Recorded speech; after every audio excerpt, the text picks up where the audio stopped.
Well, welcome to today's webinar. I'd like to introduce our two presenters. Kira Shafty is the Director of Teaching and Learning for the district. She organizes and manages observation and evaluation processes for our instructional personnel, among many, many other things.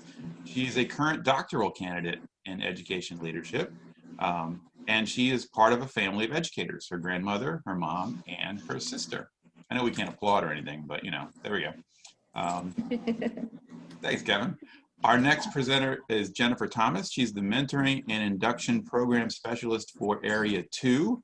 She supports novice and early career educators. She has 21 years of experience in education with 10 in Marion County. She has done kindergarten, first grade, sixth grade, and was a media specialist. I'm probably leaving something out.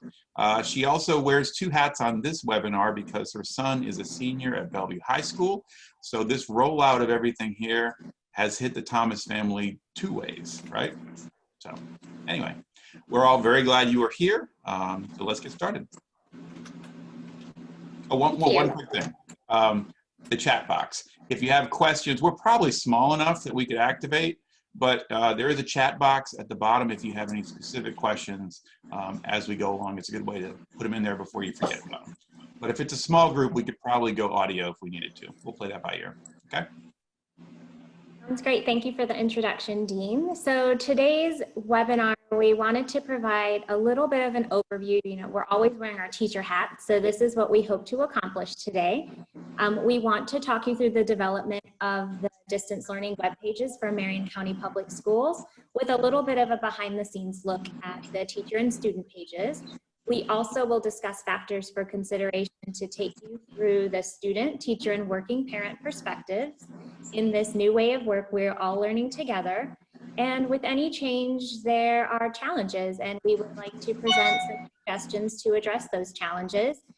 And we know that this new way of work has increased our family time in the household. So we have some great suggestions for things you can do as a family unit in the household. So the first thing I would like to take you to is our distance learning page that we created for teachers. So let me pull that up on my screen and share that with each of you.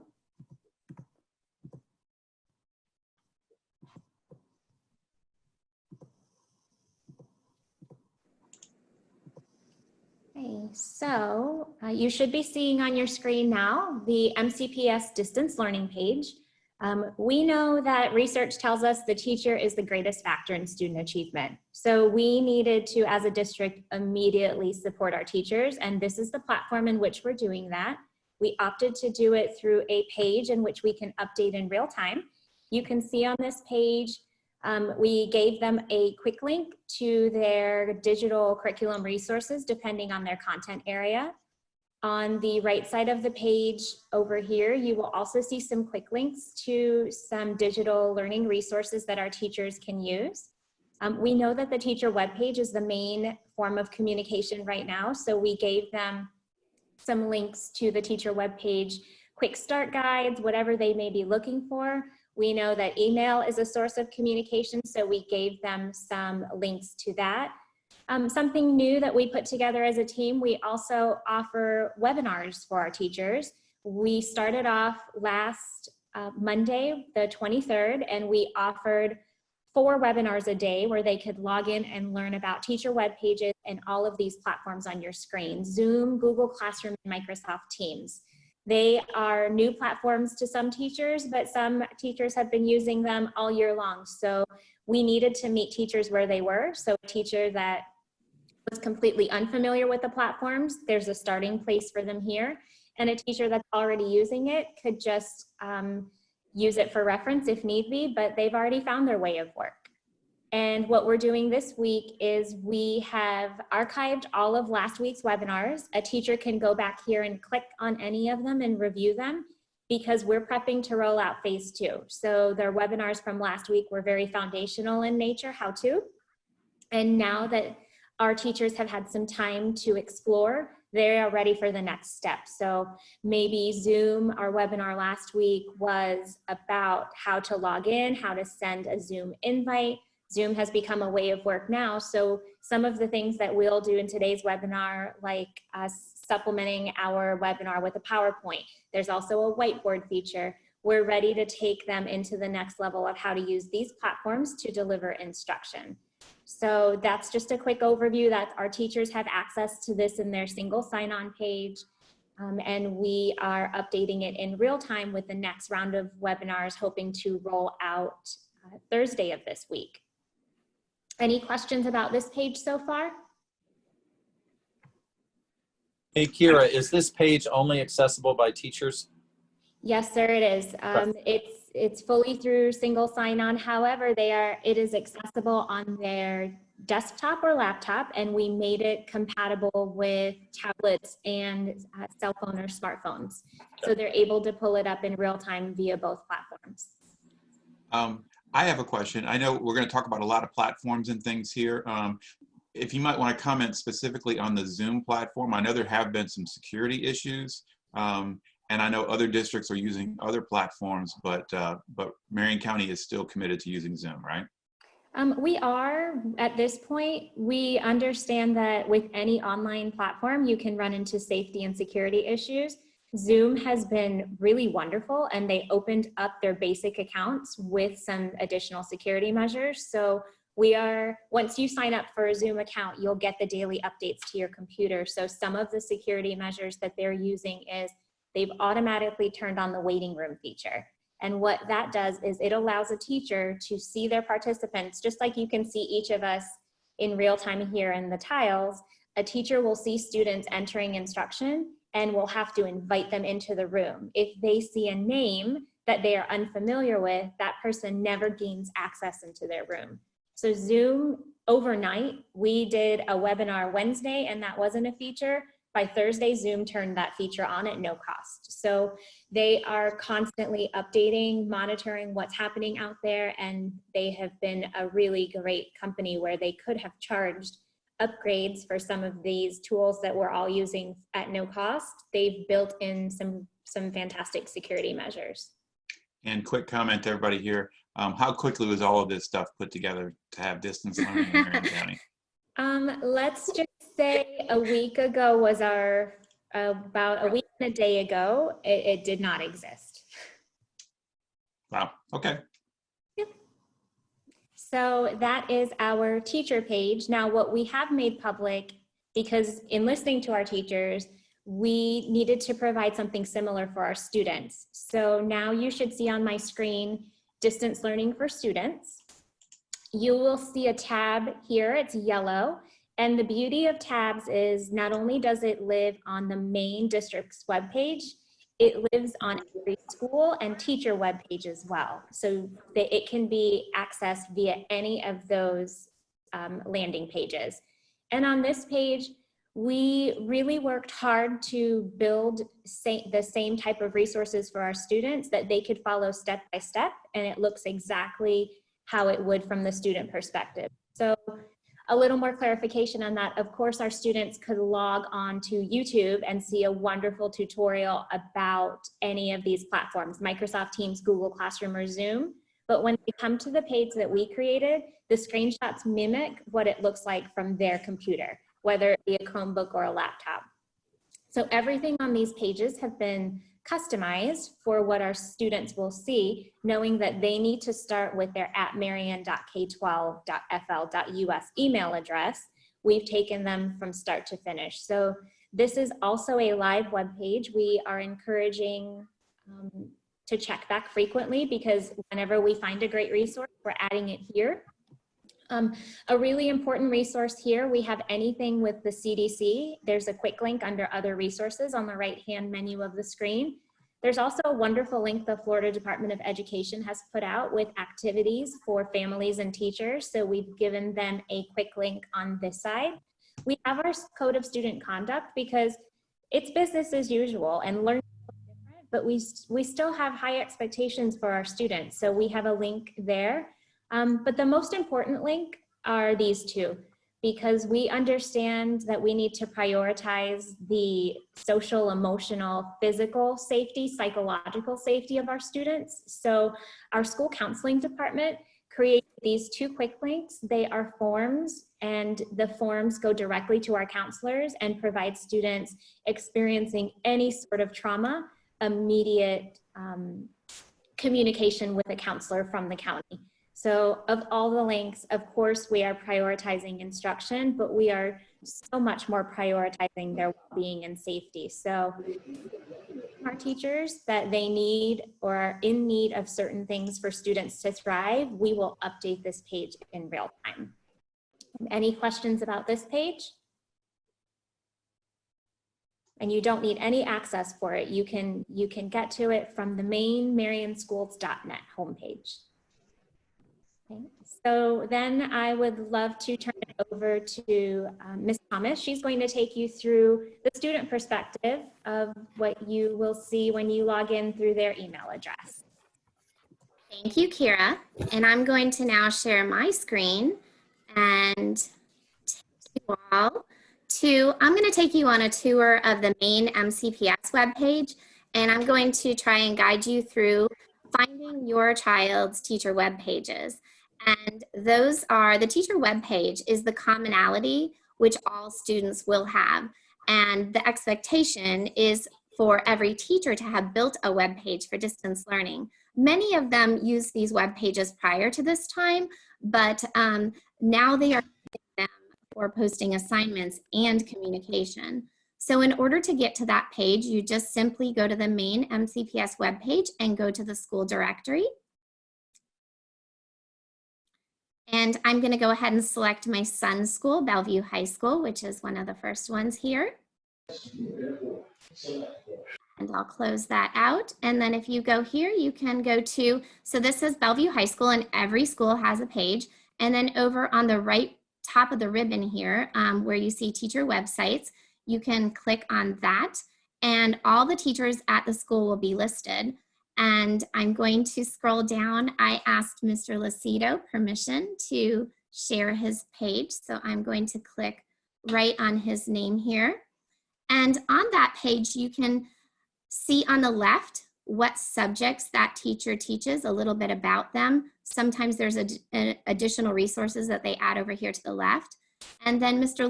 Lucido has customized his page to reflect the fact that he's not using it as his primary source of primary platform, but just as an additional layer, and the expectation again from the district to use that as almost like a landing spot.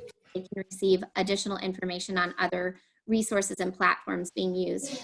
So I notice here on this page that he has already listed his office hours and made sure he put that he's going to be available to answer questions all throughout the day, but that those are his official office hours. And of course, a message of support on the distance learning and transitioning to this way of work. And then he mentions here that he is on Zoom and using Google Classroom and email regularly. So Google Classroom is going to be his primary platform for assignments and postings and that type of thing, but he has been using Zoom as a method of communicating information to all students at one time and teaching live.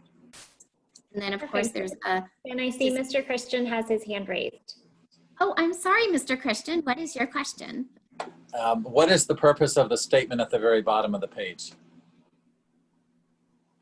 The purpose of that is to make sure that they understand that these platforms have a recording option and that they are only to be used for educational purposes. This is not only for the student to remember that their student code of conduct plays a role, but for the parents to let them know and ensure them that we are staying on top of our students' safety and using the different types of distance learning platforms.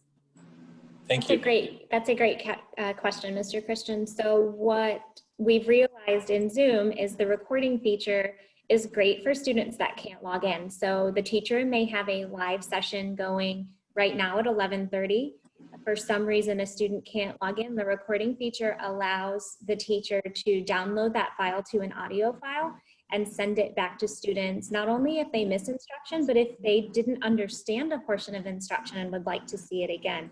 So going back to prioritizing safety, if a parent has a preference that a student's face not be on the recording or the student's name, we would like them to be aware of all surrounding parameters of the platforms we're using so they can make the decision that's best for their family.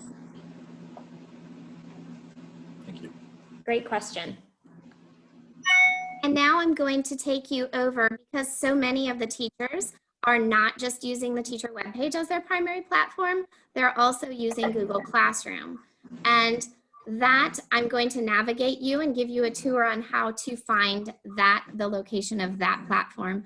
And this is my desktop, but I'm going to walk you through Google Classroom through my desktop. My desktop mostly mirrors that of a student desktop. I have a few different variations to it, but it's mostly the same. And so down here on the bottom in the ribbon area, there's an area that says Google Apps. And if you just click that, this is the Google Suite. And this is what is on every Marion County Public Student's desktop for them to use anything in the Google Suite, particularly Google Classroom. So I'm just going to show you and walk you through this very quickly, just to kind of give you a vantage point of what your student sees.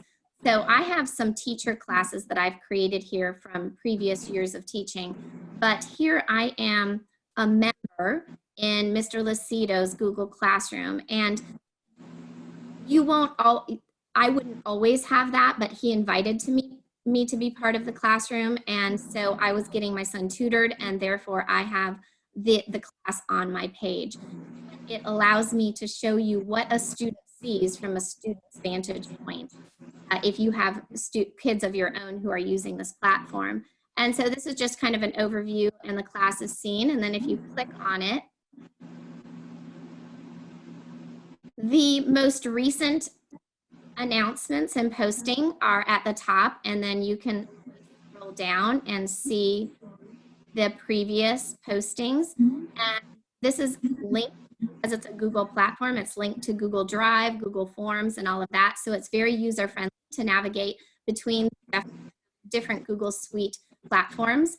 And so I see he has attendance on here. So that's where our students take attendance every day for this particular class. And then he has options for questions. He has assignments that are due. And if I click over here, I can click on the individual assignment and open it up. And then I see that he has his Zoom meeting from last week on here. So a student who maybe wasn't able to attend that session can access it and not miss out on any lesson instruction. So that's just a little bit of an overview on the Google Classroom. And I'm going to mention a few things later on in our webinar about some features that will help you as a parent understand what's happening if your teacher is using Google Classroom as a platform, and where you can get updates and such. I'm going to take you back now and show you one more quick thing on the desktop, which again mirrors your student's desktop, and that is Office 365. So all students on their Marion County desktop have Office 365 available to them. And in the event that a parent doesn't have the Office 365 software on their computers, I know that we have multiple computers around here, and a couple of them just had the free versions for a while, and then they expire, and then you have to go purchase the software. Well, as a Marion County school student, you have that available to you for free, and you just download the information onto your computer. I haven't actually done it myself. I think my husband took care of those details. However, we had to do that on some of our additional computers because we only had 3, I think they're called subscriptions, with our Office products that we purchased at a computer store. So that's a very good point too, that many parents don't have that software available, but it is available to them through the school system as a student or teacher. All right. And I want to take a quick pause here to let you know that we are Facebook Living this. Is that a word? I'm not sure if that's a word, but, and we do have an audience on Facebook Live right now. So Kevin just sent me a text about that. And I'm going to stop sharing now, Kira, so that you can bring the PowerPoint back up.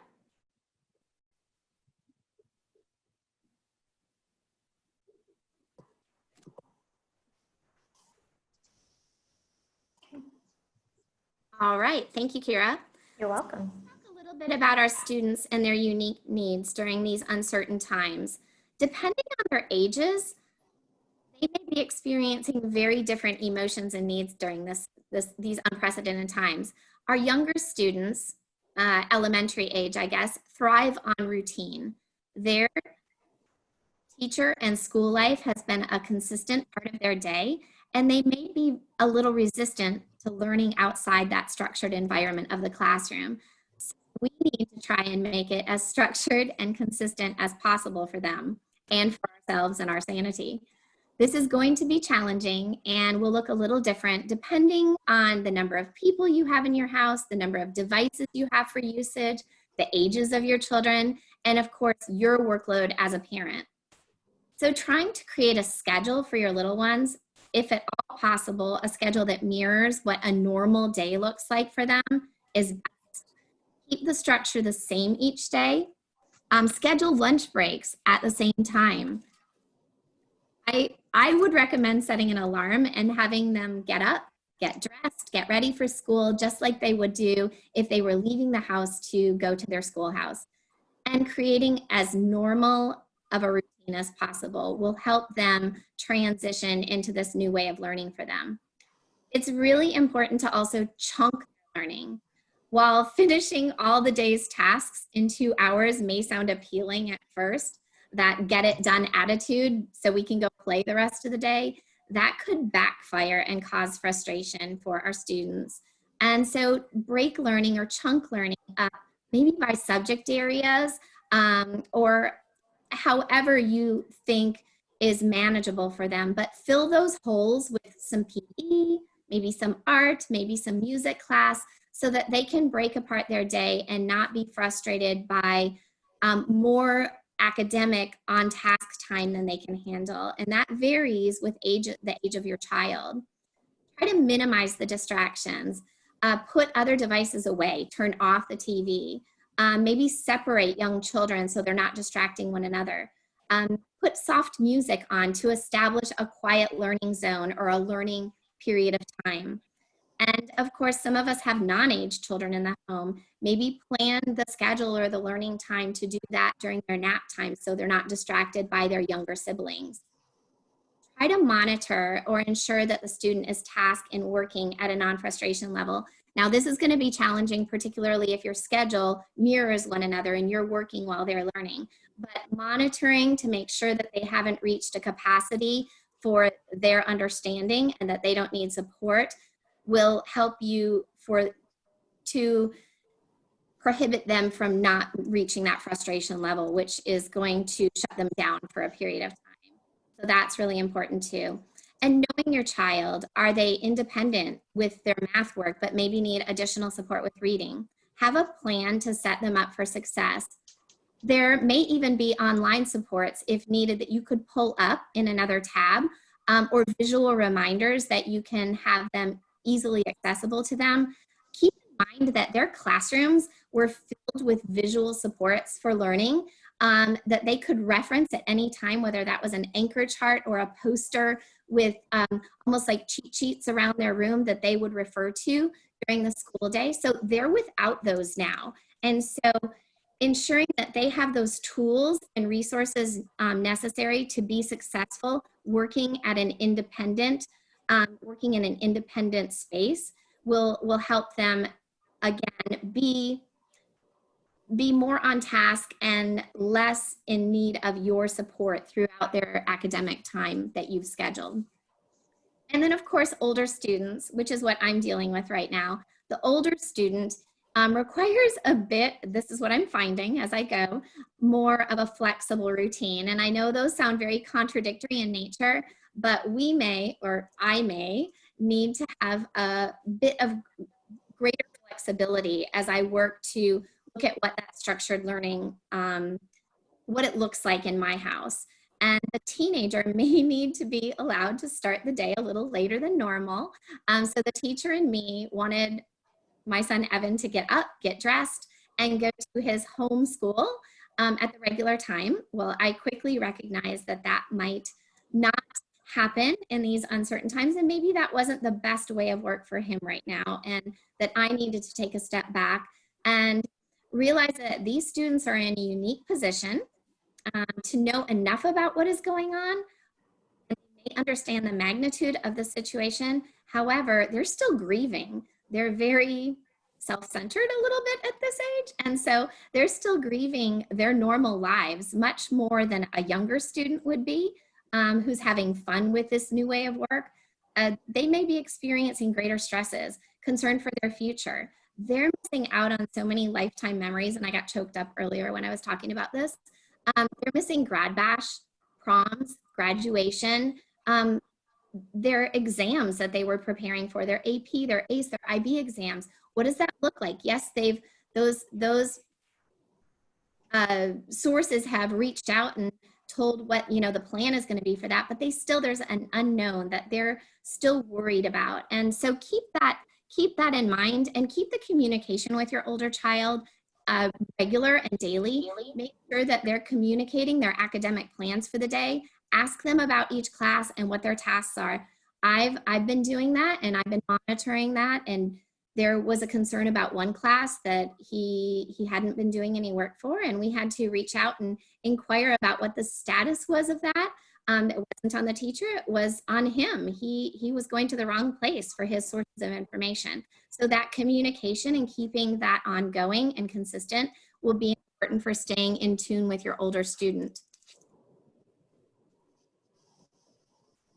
Perfect. So the next thing we wanted to talk to you about is the teacher perspective.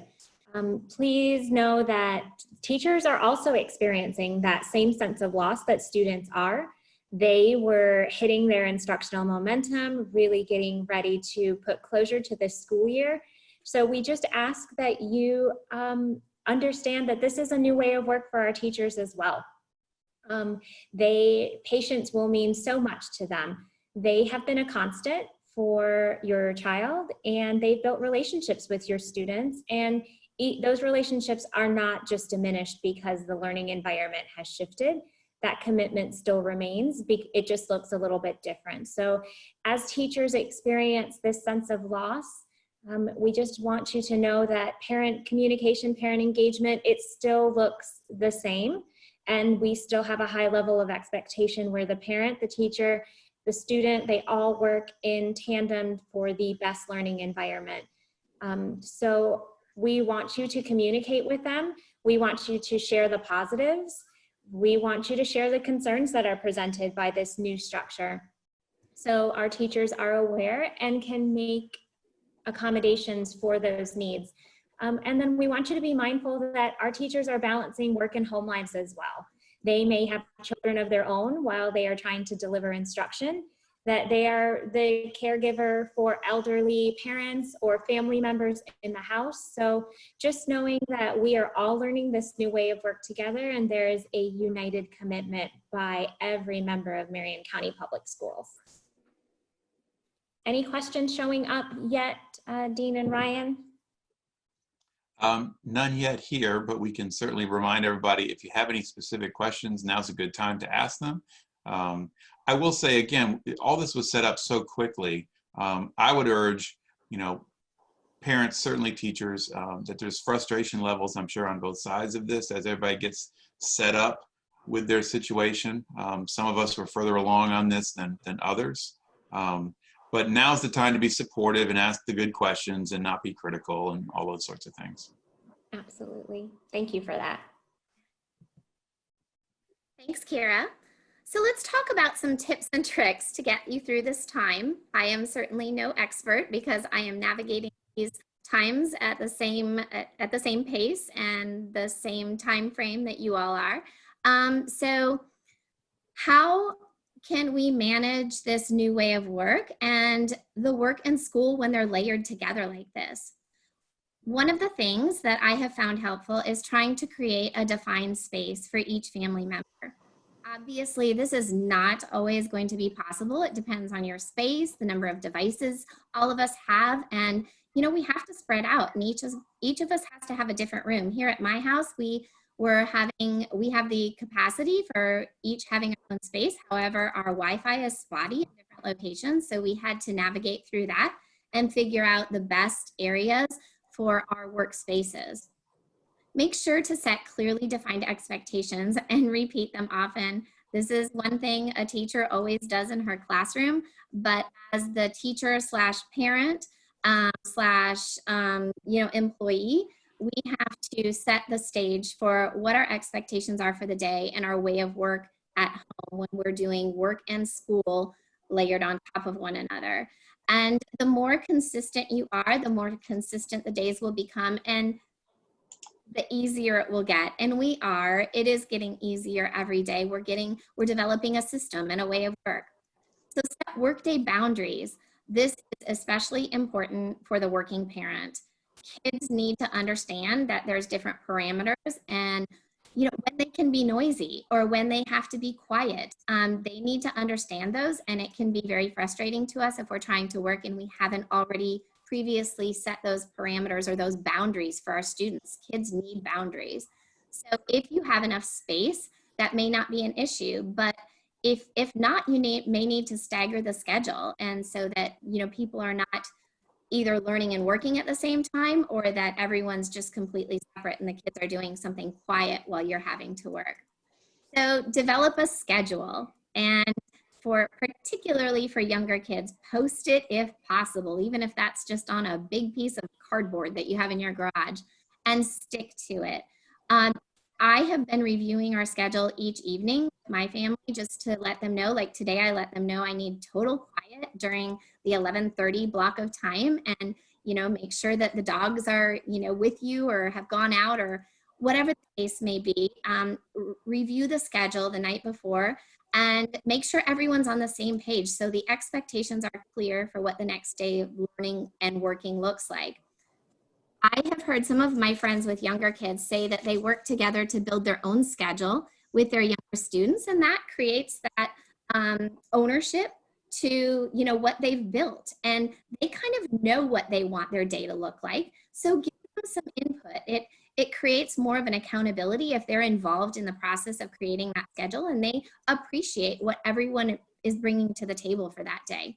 So it creates that accountability and ownership to what our family community is going to be dealing with each and every day. And create a process for your kids to ask you questions during your workday. So I even have this problem with my older kids. They want to come in here and wave at me and try to do sign language with me, but it's inevitably going to happen. And if you have little kids, this is certainly going to be the case. They're going to want to interrupt you and say, I need help with my math, or can I have some marshmallows?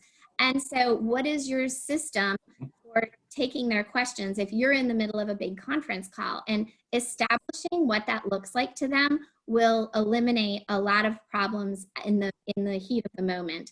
And so maybe they're sending it on a sticky note to you. Maybe you have a whiteboard that they can write a question on. Is it an emergency? They hold up something red, whatever the case may be, establish what it looks like if they need help. Those are different needs, needing to have a marshmallow and needing help with your math homework, or maybe they were knocked out of their Zoom session and they really need to get back on to hear the rest of the lesson. That's a lot more important than what they can have as a snack. So having these procedures or expectations in place will help address this, and that's key to everyone's success during the day. And keep it structured. Develop those routines and monitor their progress. This is going to make a really helpful and successful homeschool learning working experience. One of the things I mentioned when I gave you a tour through Google Classroom is asking your teacher to set up a Google Classroom summary page for you. So this is just a setting that the teacher modifies on her end or his end, and they're great for helping you monitor the progress of your student. I am attached to all Evan's classes with a Google summary, and so at the end of each week, I get an email notifying me of any missing assignments he has, any upcoming assignments, and anything that might be relevant to that time period. And it has all his classes on one email. It's great, and I strongly recommend that if you want to be knowledgeable about what your students' upcoming and or missing assignments are, that you request that from your student's teacher. Another helpful hint that I just learned about is the scanning app. So on your iPhone, if you have an iPhone, it's the notes page, the yellow, I don't know if it's a cloud note page or what, but there's also a scanning app. So for those people that may be struggling with printing off the PDF page that the teacher has assigned, another option for that, if you don't have a printer or you're out of ink, could be just to have your student do it on paper and pencil, take a picture of it, and then scan it to the teacher through that scanning app or through that notes page. I will admit I didn't actually do it myself, but my kids walked me through doing it. So it was very easy and there were no hiccups with it. And I checked to make sure the person received it. And that was great help, particularly if you know people who, you know, don't have a printer at home, or if they don't have access. You can't even, I mean, I guess the office stores are open now to buy ink, but that can be a problem. I bet they're getting sold out on all those products right now. And this is your chance to be a silent observer. So in your child's class, if your child's teacher is hosting a lesson, it's great to be a fly on the wall and go observe the class, watch the interactions. This is your time that you're at work, but can also be with your child. You can see what they're learning. Maybe you'll glean some information on being able to support them with their 5th grade math fraction assignment. But you can also see where your child might be struggling by being a silent observer in the class.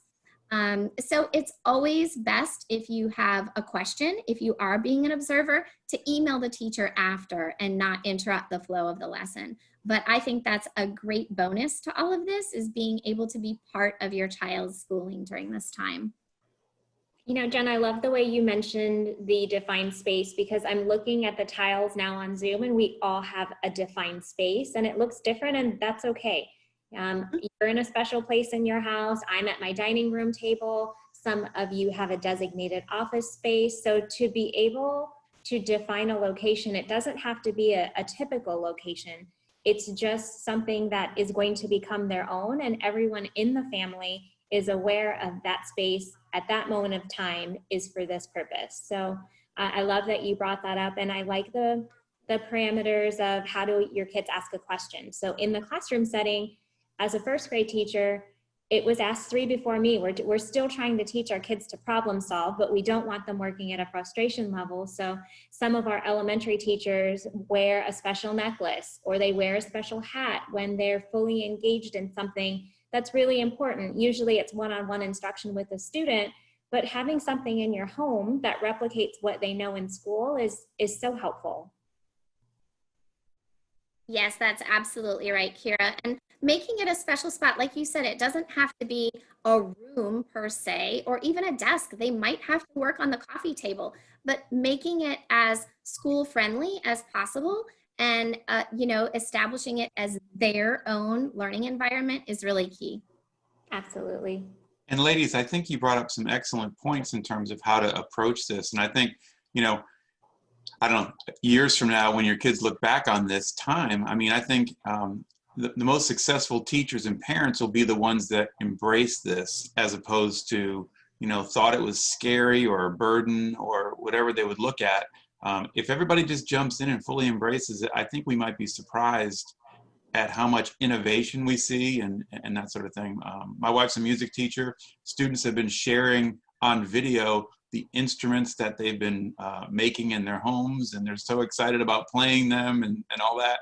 And there's been some really cute pictures that she's seen too, in addition to the lessons that, of course, they're doing at home. And we, you know, so when we get through this on the other side, I think, you know, those of us that embrace it, I think, are going to look back on it maybe a little more fondly. That's a great point. And I know we've got some, as I look at the faces on Zoom here, I know we have some folks that have children at home. Let's throw these out to questions for them. All you need to do is unmute your Zoom box there. Is there anything that you're seeing with your children that you have any concerns or questions about?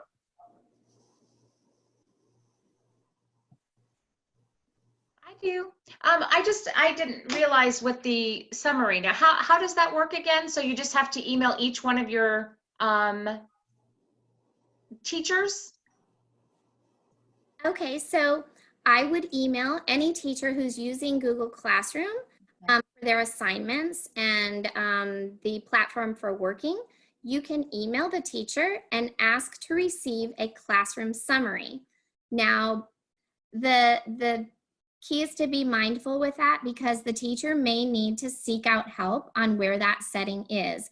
If Okay. you are not accustomed to there are a variety of settings in Google Classroom. So if they are new to this platform, they may need to get support from our tech department on where that's located, but it's just a toggle switch and it just says classroom summaries. And I know there's a way in there that you can send it to some parents, but not all parents, because as a parent of a high school senior, I'm sure there's a lot of parents out there who don't want to see those summaries and don't need to, but I needed to see them for various reasons. So that helps me support and know where my student is on his progress. And I know what he's actually finished versus what he said he's finished.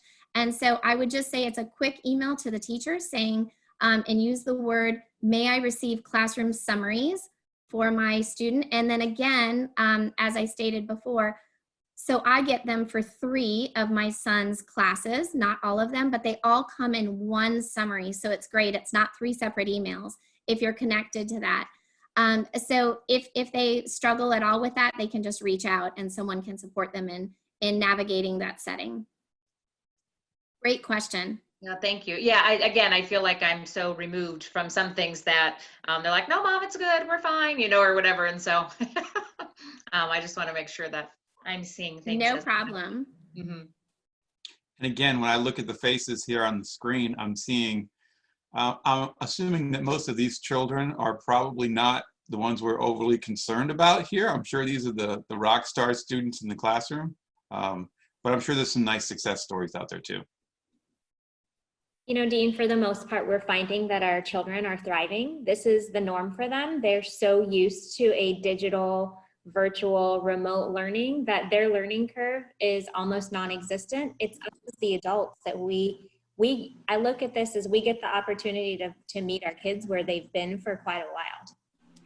And I know I asked this question in yesterday's run through, and Kira and Jennifer, I think you had a really thoughtful answer on this, but moving forward, how do you think Marion County Public Schools will utilize some of this technology that everybody's having to use now when we regroup and maybe we don't have to use this technology?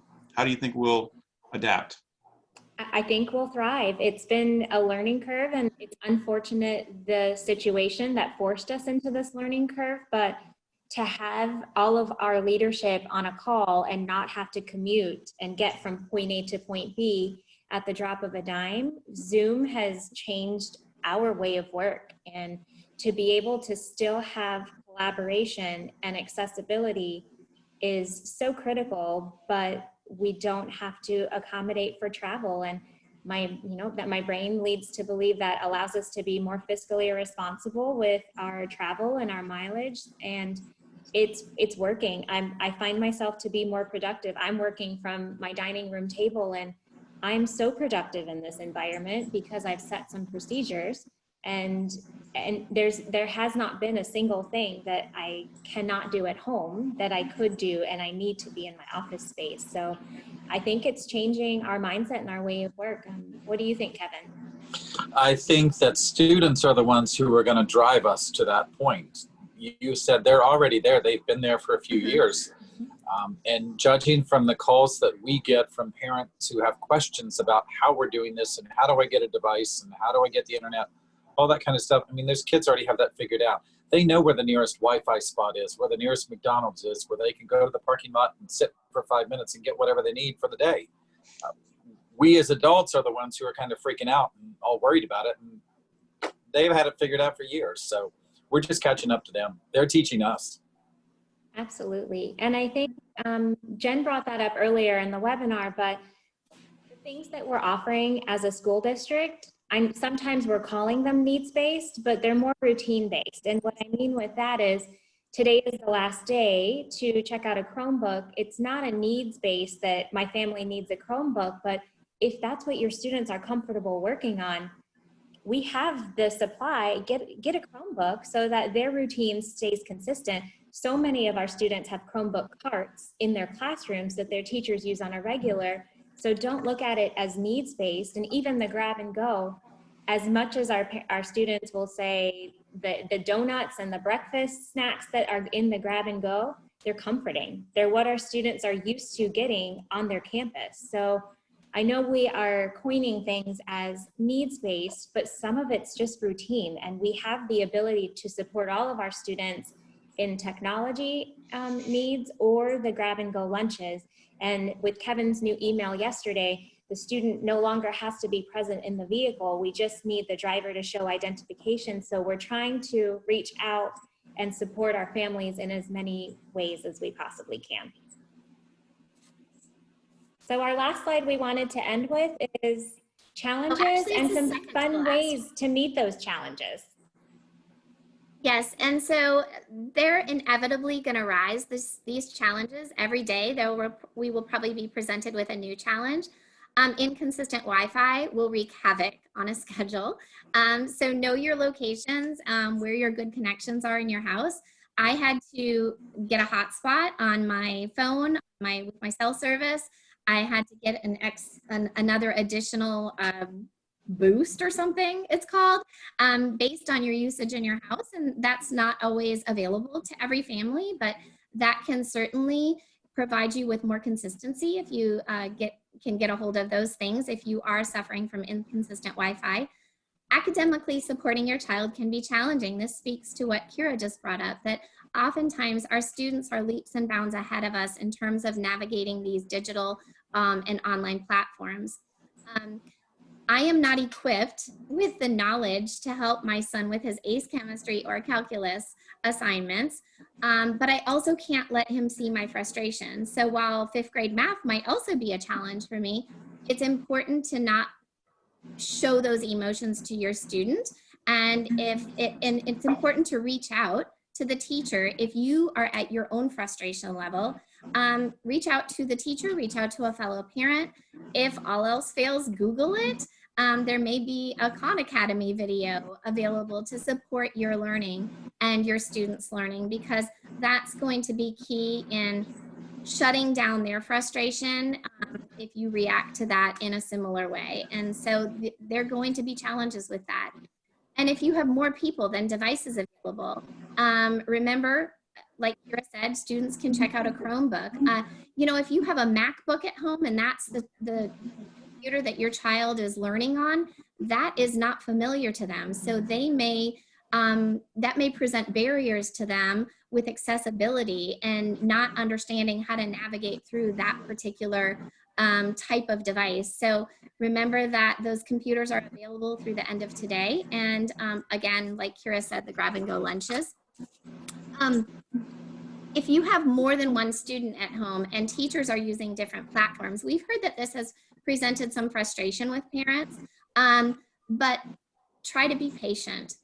Many of our teachers were already using specific platforms to support their learning, and it wasn't fair to them to force them into using one given platform. So that's where our teacher web pages provides us with an assistant or a consistent across the board platform that everyone has.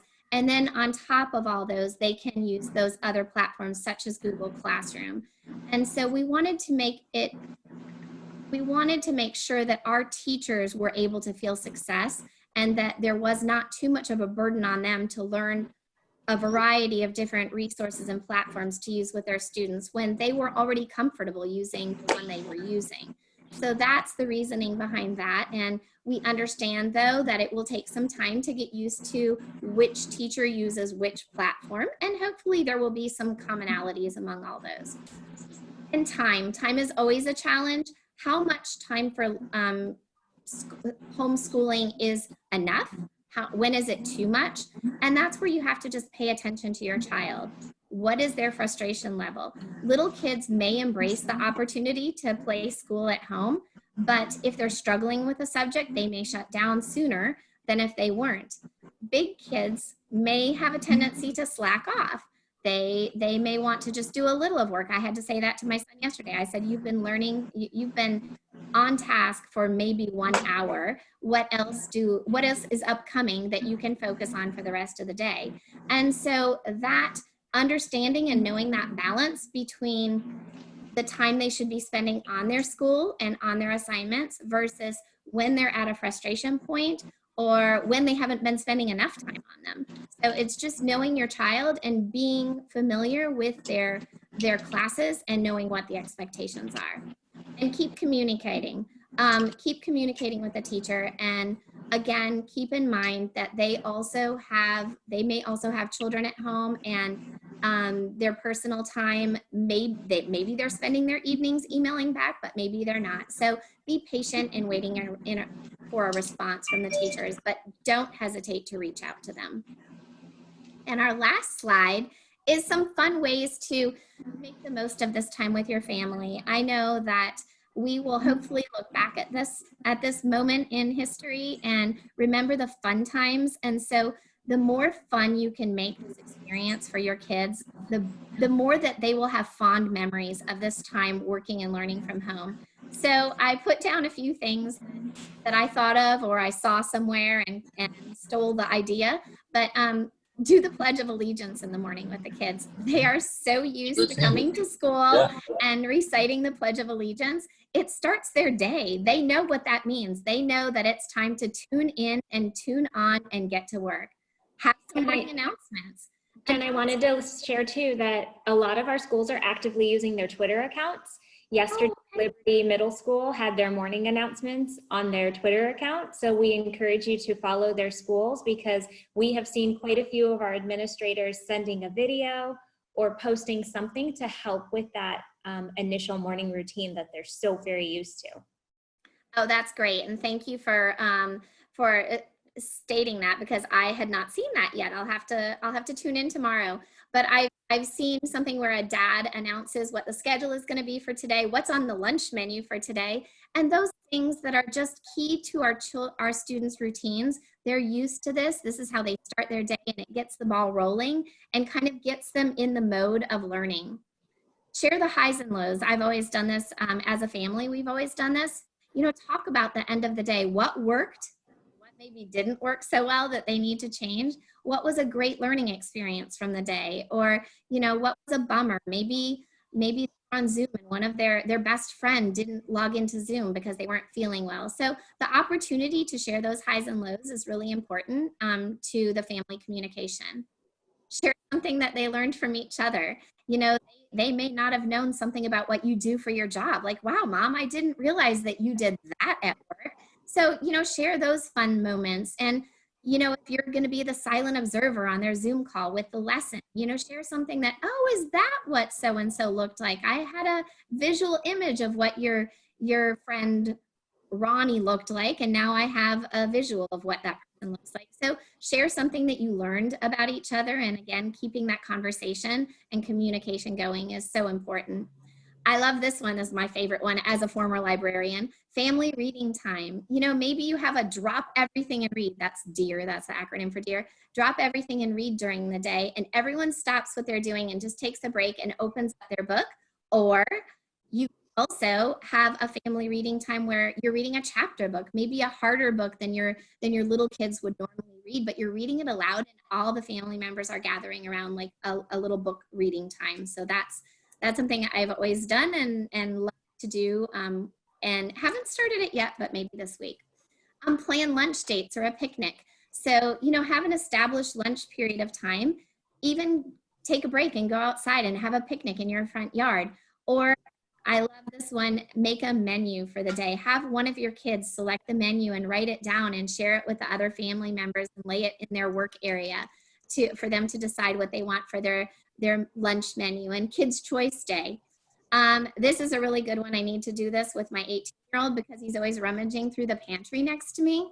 But have grab and go snacks ready. So get your little baggies out and snacks that are like healthy snacks or unhealthy snacks and available for the kids so they don't have to say, Mom, I'm hungry, that kind of thing. That'll make your life easier, and they know that they can go and get one of those snacks when needed.